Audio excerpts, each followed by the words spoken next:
In today's video, I'm going to teach you how to use namespaces for hierarchical notes in Logseq.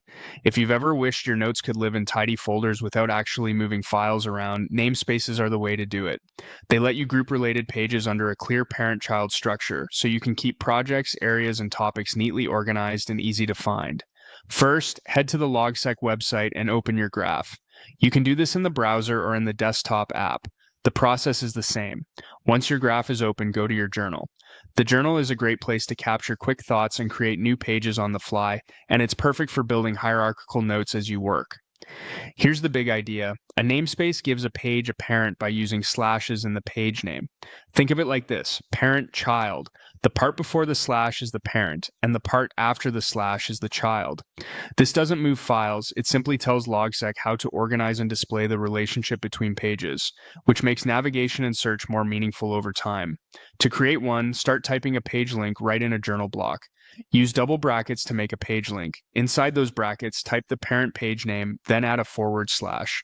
For example, type the parent name, then a slash, all within the double brackets.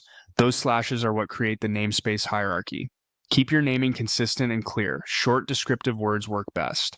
Next, type the next detail after the slash, the child page name. This could be a specific note, a subtopic, or a task area.